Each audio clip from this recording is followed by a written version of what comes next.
Մասնավորապես գնի ներկայացման կանոնների հետ կապված նոր կարգավորումներով սպառողը հնարավորություն կունենա տեսնել վաճառքի ներկայացված բոլոր ապրանքների միավորի, այսինքն 1 կիլոգրամի, 1 լիտրի կամ 1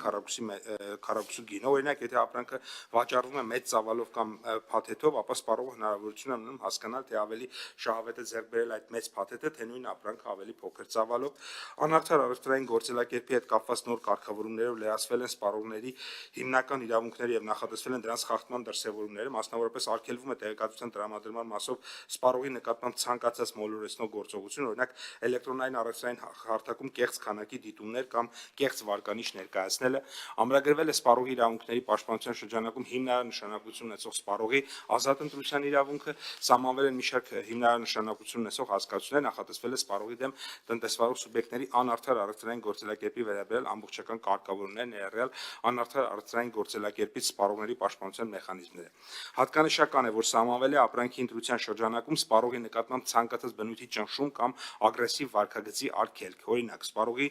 տուն անհատական այցելություններ կատարելը առանց սպառողի համաձայնության կամ հեռախոսով կամ հաղորդակցության այլ միջոցներով ապրանքի ձեռքբերման ուղղված շարունակական եւ անցանկալի առաջարկներ անելը կամ գովազդում երեխային ուղղված կոչեր անելը գովազդվող ապրանքի գնելու կամ ծնողին կամ այլ չափահասին գնել համոզելու վերաբերյալ։ Կենտրոնական ու կոնտակտային մարմին ստեղծելու հետ կապված նախագծով հանձնաժողովը դառնում է սպառողների շահերի պաշտպանություն իրականացնող կենտրոնական մարմին իրավախախտումների դեպքում պատասխանատվության միջոց կիրառելու իրավասությամբ, միաժամանակ նախատեսվել է հանձնաժողովի կոնտակտային մարմնի լիազորությունը հեշտացնելու հաղորդակցությունն ու համագործակցությունը սպառողների պաշտպանության համար պատասխանատու այլ մարմինների եւ միջազգային գործընկերների հետ։ Չափազանց կարևորում ենք զգուշացման ինստիտուտի մեխանիզմի ներդրումը, ներդրվել են իրավական այնպիսի մեխանիզմներ, որոնք թույլ կտան ավելի քիչ վարչարարության իրականացմամբ կանխել իրավախախտումները կամ հասնել դրանց վերացմանը։ Այս առումով հատկապես հիշատակելի է զգուշացման մեխանիզմը, որի միջոցով տնտեսվարողներին հնարավորություն է տրվում կանխել հանձնաժողովի կողմից վարույթի հարուցումը այն դեպքում, երբ վերացվում է իրավախախտումը։ Արգելի պարոն Թունյան, արգելի պատգամավորներ, մենք նաև ստացել ենք մի շարք առաջարկներ ազգային ժողովի իրավական եւ տնտեսական վերլուծություններ իրականացնող մասնագետների կողմից, ինչպես նաև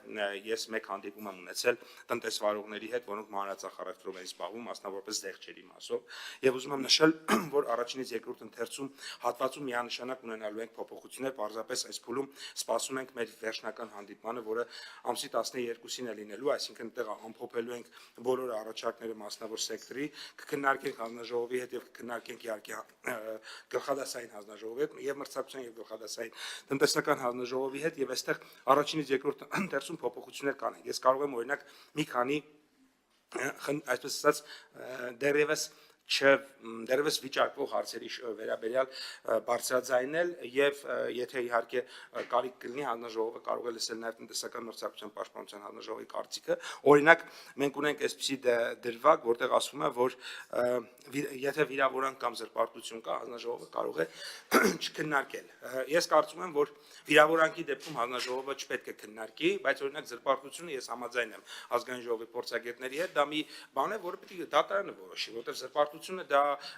շատ ակնհայտ չէ, դու զրպարտում ես, թե չէ, դա պետք է քննություն ընթանա, հետո երևա զրպարտվել է թե չէ։ Այնինչ օրինակ վիրավորանքը շատ բավականին կարծիքով բավականին ակնհայտ է եւ բոլորս էլ